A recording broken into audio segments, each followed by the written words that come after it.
기도하겠습니다. 하나님,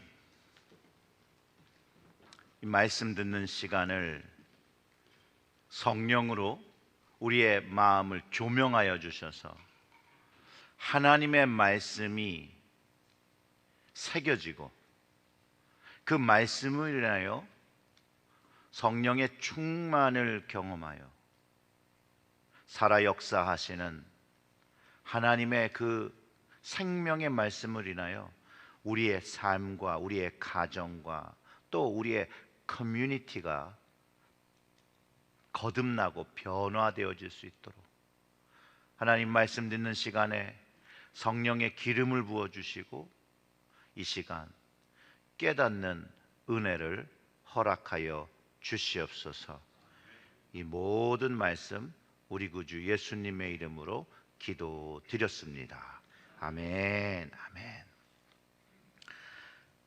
혹시 보신 적이 있었으면 참 좋겠는데요. 15년 전 정도에 한국에서 이 개그 콘서트라는 방송이 있었습니다. KBS에서요. 근데 그 방송에서 대화가 필요해라는 코너가 있었습니다. 대화가 필요해.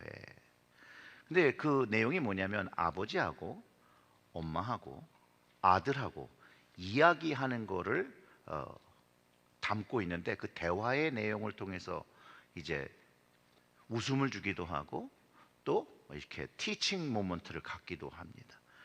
아무튼 이들이 대화를 하는데 세대 차이도 있고 전혀 다른 대화를 하는 것을 통해서 재미를 주는데요. 경상도 사투리로 해요.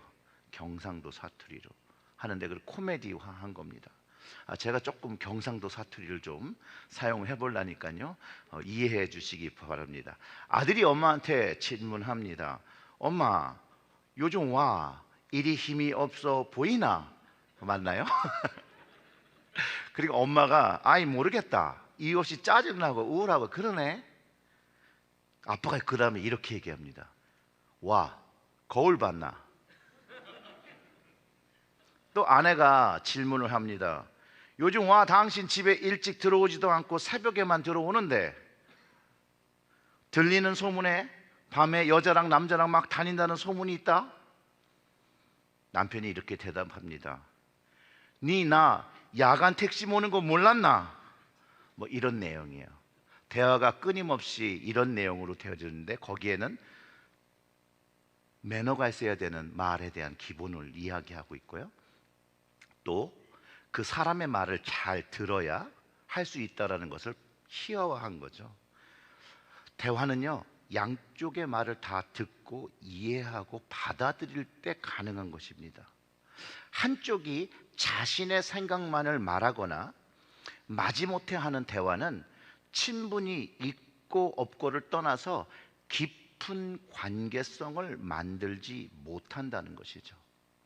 그뿐만 아니라 그러다 보니까 내 생각만 옳다는 결론에 이르게 됩니다. 그리고 그런 마음을 가지고 하는 대화는요, 더더욱이 자기 주장을 높이는 것 외에는 결과를 도출해낼 수가 없습니다. 얻는다라면 상처뿐입니다. 우리는 교단 변경이라는 과정을 믿음과 신앙을 위해서 분변하고 있습니다. 저는 담임 목사로서 우리 모두가 제가 바라는 건 이 분변 과정에서 대화를 좀 잘했으면 좋겠습니다. 너무 감정적이 되어서도 안 되겠고 꼭 사실에 근거해서 얘기했으면 좋겠습니다. 내가 생각하는 것을 관철하기 위해서 추측성 발언을 하기보다는 홀리 컨퍼런스라는 거룩한 대화, 내 믿음 생활을 잘하고 내 자녀들과 다음 세들이 계속해서 주님께서 가르쳐 주신 그 말씀을 가지고 배우고 지킬 수 있는 것, 그것을 결정하는 것, 그런 교단인지 아닌지를 분별하고 궁극적으로 각자 선택에 따라 투표를 하면 되는 거거든요. 그리고 그 결정된 그 투표가 나오면 그것에 순응하고 따르는 책임지는 사람이 되면 됩니다. 이 과정에서, 이런 분별 과정에서 싸울 필요도 없고 언성을 높일 필요도 없습니다. 우리는 성숙한 대화를 나눠야 합니다. 그리고 대화가 만약에 잘 안 되잖아요. 대화가 잘 안 될 땐 정보라도 정확한 정보를 교환하면 됩니다. 그리고 주님께서 주신 은혜를 가지고 서로의 이야기를 잘 듣고 각자 잘 결정했으면 좋겠습니다. 교회 임원회가 우리 교회의 사역과 그 방향을 토론하고 그 결정으로 교회 행정을 처리하는 기관이라고 우리 교단 장정이 말하죠. 그래서 개척교회의 모든 관련된 모든 법적 절차를 검토하고 사역을 세우고 진행하는 기관이 임원회입니다. 지난주 김성구 장로님께서 말씀하셨던 것처럼 임원회는 2019년에 이런 교단 문제로 있을 때 1월 20일 날 전체 교인을 상대로 원처치 플랜이라는 하나교회의 플랜과 전통 플랜, 트래디셔널 플랜을 놓고 우리가 교회가 투표를 했었죠. 1부, 2부, 3부 이렇게 투표를 했습니다. 지금 보이는 게 투표 결과예요. 1부의 결과가 따로 있고 2부의 결과가 따로 있고 3부의 결과가 따로 있습니다. 아무튼 91% 이상 전통 플랜을 지지하는 결과를 얻었고요. 여러분들이 그 당시에 받았던 주보 2019년 1월 27일 날 참고하시면 광고로 회중에게 이 결과를 알려드렸습니다. 전통 플랜을 331명이 지지하고 하나교회 플랜을 30명이 지지해서 91% 이상의 결과를 가진 거. 그런데 또 전통 플랜, 하나의 플랜 이러면 또 헷갈리실 것 같아서 그냥 동성애 찬성, 동성애 반대, 그래서 이 기록을 여러분들에게 알려드렸습니다. 하나교회의 플랜이라는 건요, 지금 우리 교단과 연회가 지향하는 빅 텐트라고 부르는 거예요. 이름을 바꿨죠. 옛날에는 원처치 플랜이었는데 지금은 빅 텐트라고 불렀어요. 그리고 전통과 중보와 진보가 모두 함께 있을 구조라고 말합니다. 근데 그 당시에 말하는 것과 지금 말하는 거 똑같은 거죠. 2019년에요, 총회에서 결정된 전통 플랜을 지금 거부하는 거예요. 그리고 여전히 하나의 플랜을 지향하고 있는 것이 현재 상황입니다. 우리는 이 근거를 가지고 우리 임원회가 우리 교회의 서양을 다 정확히 숙지하고 있었기 때문에 임원회는요, 연회가 제시한 절차에 따라서 교단 변경 탐구의 시작을 투표했고 그리고 그걸 결정했던 거예요. 우리 체릴주일교회는요, 여전히 하나의 플랜을 반대하는 입장을 가지고 있습니다. 그런데 이제 코비드로 인해 2번 총회가 연기되면서 상황이 많이 바뀌었죠. 그래서 합의를 위한 분리를 더 이상 할 수가 없게 되었어요. 이런 상황 속에서 뉴저지 연회 오늘 올해 5월에 이런 레졸루션을 통과시켰어요. 2553번 조항, 동성애 이슈로 자기 신앙의 양심을 지키기 위해서 교단을 변경하려는 교회들에게 13개의 조항에 맞는 재정적인 부담을 한다면 자체교회 재산을 가지고 변경할 수 있도록 그 조항을 통과하고 그 과정에 가이드라인을 주었습니다. 그리고 이 조건을 사용하기 위해서 연회는 6월부터 9월이라는 올해 6월부터 9월이라는 시간을 주고 결정하는 타임라인을 주었어요. 그리고 이 장정의 마지막 기한은 2023년 12월 30일이면 종료합니다. 그 과정을 분별하는 첫 단계가 바로 이거예요. 제가 영어로 읽어드리면 이렇습니다. Request to explore and discern disaffiliation.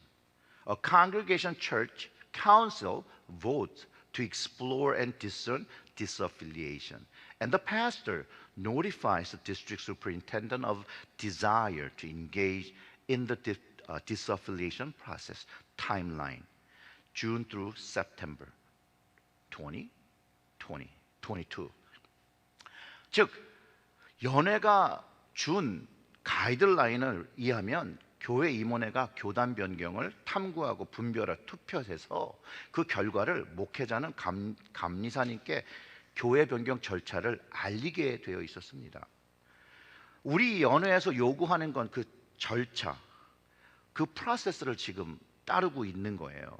그래서 연회 가이드라인을 따르기 위해서 9월 전까지 교단 변경의 탐구 결정을 결정하라고 해서 7월 18일 임원회에서 토의하고 투표를 하고 투표해서 이 교단 변경을 결정하고 타스크포스를 구성하고 감리사님한테 제가 연락을 했습니다. 그랬더니 감리사님은 그 임원회 결정을 편지를 임원회장과 연회 대표 두 사람의 이름으로 보내라고 해서 이제 보낸 것이죠. 그리고 교회 임원회는 임원회 결정을 어떤 이유에서 결정을 했는지 회중들에게 알리고 분변하는 과정을 이제 시작했던 거예요. 그래서 교단 변경 Q&A를 준비하고 속회 지도자들과 설명회를 갖고 속회 지도를 통해서 각 속회와 또는 교구들로 해서 이 대화와 분변의 과정을 가졌고 또 전 교인을 상대로 사실 공청회를 했던 것이죠. 사실상 이름의 선택이 좀 잘못이 있었던 것 같아요. 이 공청회라는 의미를 다 각기 다른 생각들을 하시는 것 같더라고요. 사실은 설명회라고 했었어야 되는데 이 단어 선택에 좀 실수가 있었던 것 같습니다. 교회 임원회가 교단 변경 과정 절차를 잘못한 것이 아니라 연회 가이드라인을 따르고 있고 아직도 교회가 결정한 거 아니고 투표 날이 되면 결정하는 거예요. 그리고 지금 우리 교회는 이 두 번째 스텝, 연회가 보내는 그 안내자, 그 가이드가 와서 또 설명회를 2번 정도 할 거예요. 그래서 우리가 그것이 기다리는 절차이고 그 중간에 교회에선 우리의 전통적인 믿음을 위해서 교단 변경하는 이유에 대해서 계속 설명하고 있는 과정 속에 있습니다. 여러분들 어떻게 공청회를 보셨는지 모르겠지만 공청회 후에 몇몇 분들이 저에게 연락을 하셨습니다. 그리고 하시는 말씀이 이거예요. 좀 본질적인 거에 좀 더 신경을 썼으면 좋겠다는 거예요.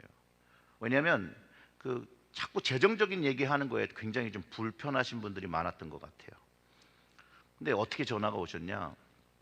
교회 융자 받는 거 걱정 말라는 거예요. 코사인 필요하면 자신이 하겠다라는 거예요.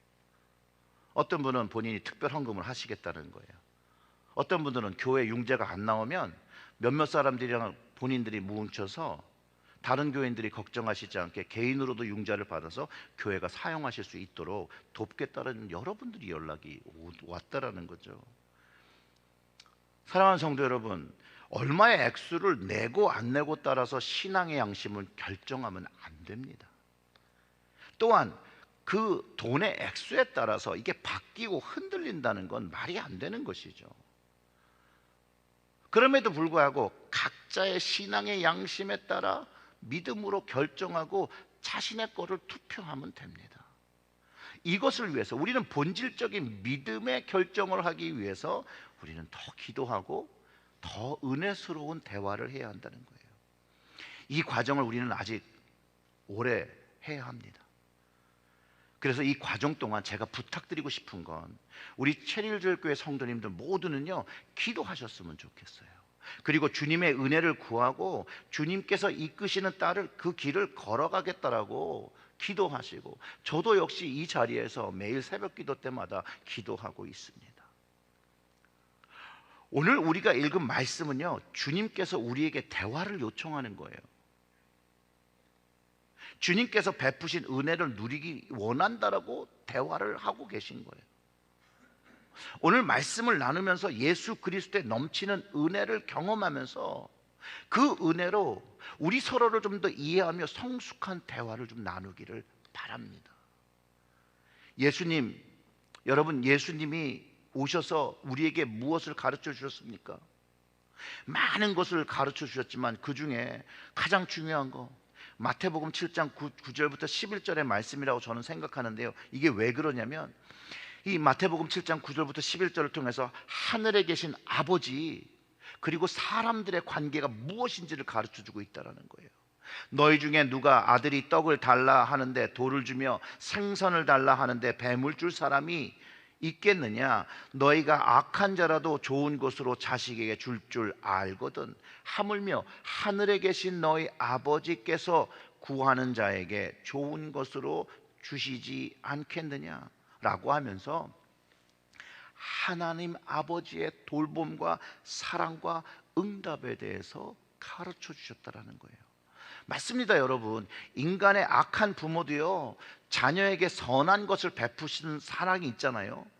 근데 우리를 창조하시고 선하신 하나님께서 왜 우리를 사랑하시면서 돌보지 않겠냐는 그런 질문으로 대화를 하고 계시는 거예요. 여러분, 우리 기독교의 신앙은요, 하나님 아버지의 관계를 깨달으면서 시작하면, 그 시작하면서 경험하는 그것이 뭐냐? 넘치는 은혜라는 거예요. 그냥 은혜가 아니라 넘쳐나는 은혜라는 거예요. 이 관계는요, 그냥 관계가 아니야. 일반적인 일방통행의 관계가 아니라 뮤추얼, 상호적인 관계예요. 아버지와 자녀의 관계죠. 이 관계는 혈연의 관계라 뗄래야 뗄 수도 없는 그런 관계예요. 이 관계를 이해하면 오늘 말씀의 제목, 넘치는 은혜를 경험한다라고 예수님께서 말씀해 주시는 거예요. 우리는 이 은혜를요, 그냥 아무런 노력 없이 그냥 선물로 받았다라는 거예요. 에베소서 2장 8절부터 9절의 말씀이 그렇게 얘기하죠. 너희는 그 은혜로 인하여 믿음으로 말미암아 구원을 받았으니 이것은 너희에게서 난 것이 아니요, 뭐라고요? 하나님의 선물이라. 행위에서 난 것이 아니니 누구든지 뭐라고요? 자랑하지 못하게 함이라. 아멘. 이 말씀, 하나님의 은혜로 우리의 관계가 시작된 거예요. 내가 노력해서, 내가 뭘 해서, 내가 뭘 성취해서, 내가 똑똑해서가 아니라는 거죠.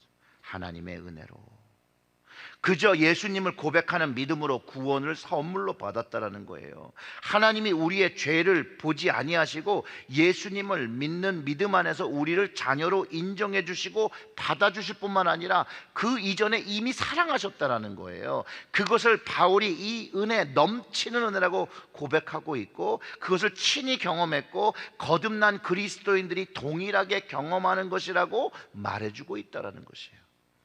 주님의 은혜와 사랑은요, 나의 노력과 물질로 얻어지는 게 아니에요. 은혜로 그냥 받는 거예요. 주님의 관계를 알고 아버지의 관계를 알면 그냥 받는 거예요. 다른 종교에서는요, 사람들이 신들의 응답과 결정과 그 신의 마음을 얻기 위해서 무엇인가 먼저 해야 돼요. 뭔가 바쳐야 돼요. 계속 더 바쳐야 그 마음을 얻을 것 같이 생각하는데, 우리가 믿는 믿음은 절대 그런 게 아니에요. 하나님의 마음을 얻기 위해서 무언가를 드리거나 뭔가 해야 될 이유는 전혀 없어요. 단지 하나님의 그 사랑과 그 관계를 어떻게 이루어진가를 깨닫게 되면, 그 사랑과 은혜를 경험하면 그 사랑과 은혜에 감동해서 우리가 감사로 드리는 것이라는 거예요. 예물의 개념이 완전히 달라요. 부모님의 사랑을 얻기 위해서, 부모님의 마음을 얻기 위해서 여러분 무엇인가 노력하셨습니까? 아니잖아요.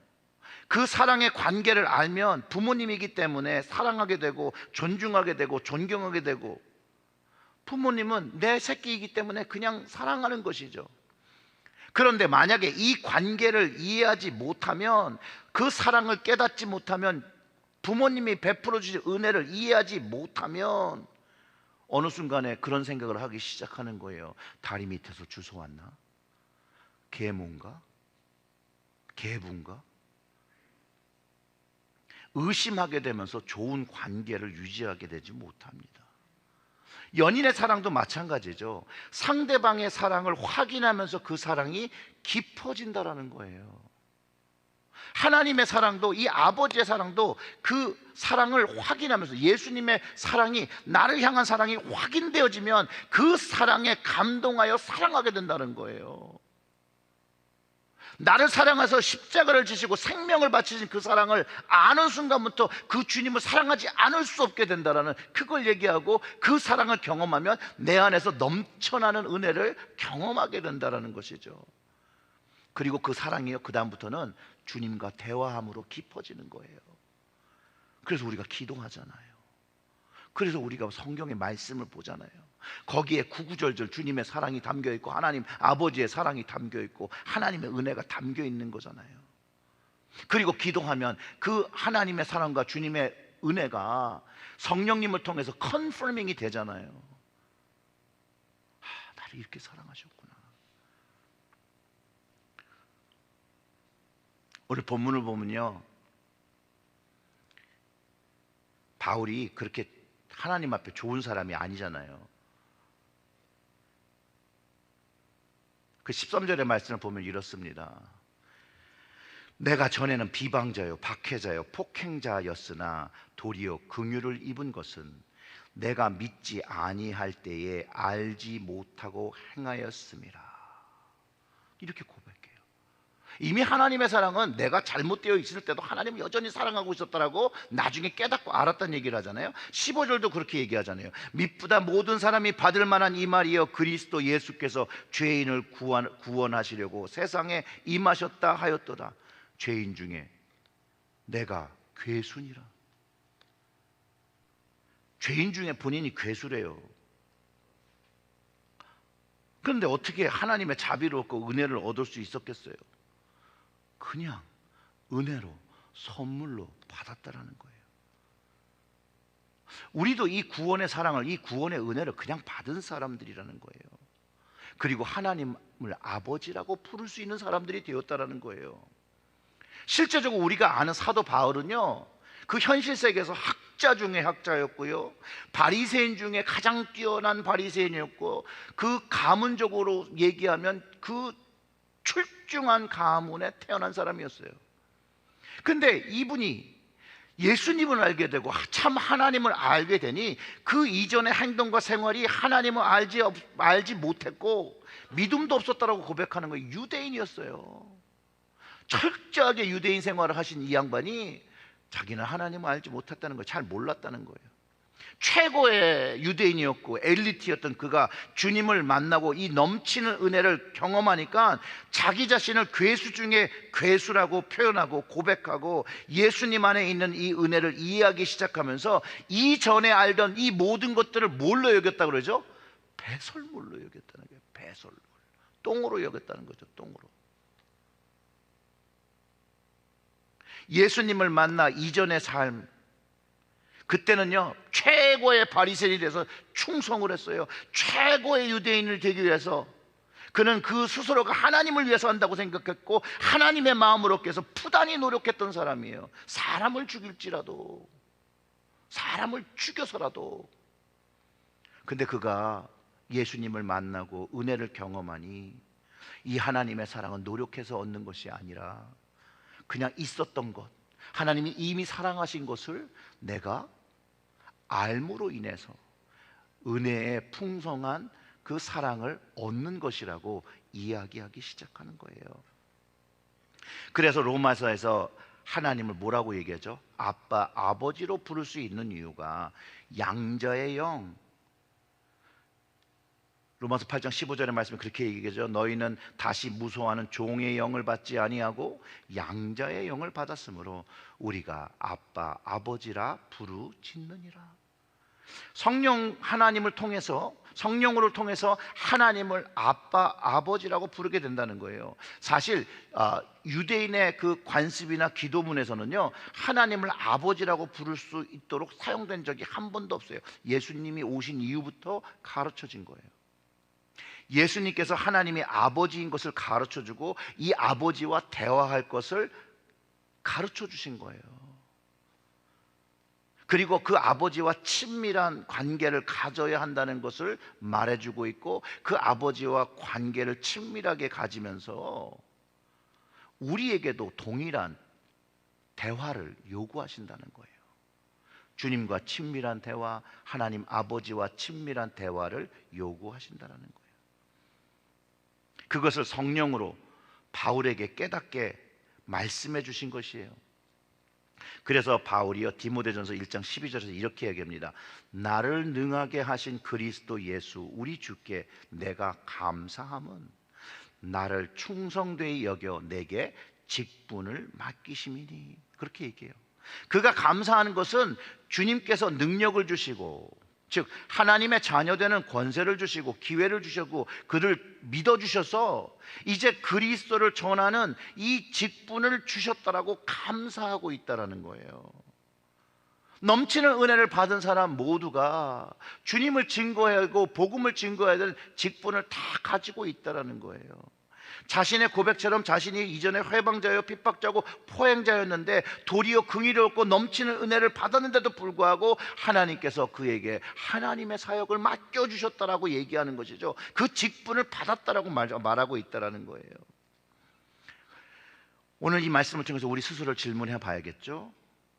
우리도요, 이 동일한 은혜와 직분을 받았는데 정말로 우리는 이 직분을 감사하고 있으며 이 넘치는 은혜를 예수 그리스도를 전하기 위해서 우리의 삶을 어떻게 사용하고 있습니까?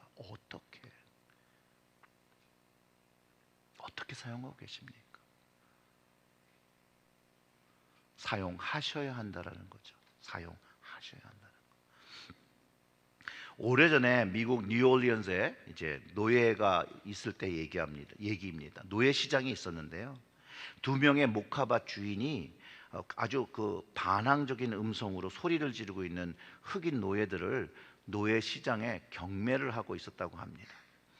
그런데 이제 그 경매에 참여한 한 농장 주인이 경매를 이겨서 그 노예를 이제 마차에 태우고 자신의 농장으로 이렇게 돌아가고 있는데 집에 가는 동안에도 이 흑인 노예는 계속해서 반항적이고 아주 그냥 어떻게 보면 못된 말투로 새 주인을 내가 그 집에 가도 난 일하지 않는다 라고 막 떼를 쓰면서 이제 가고 있었다라는 거예요. 이제 농장에 이제 도착했습니다.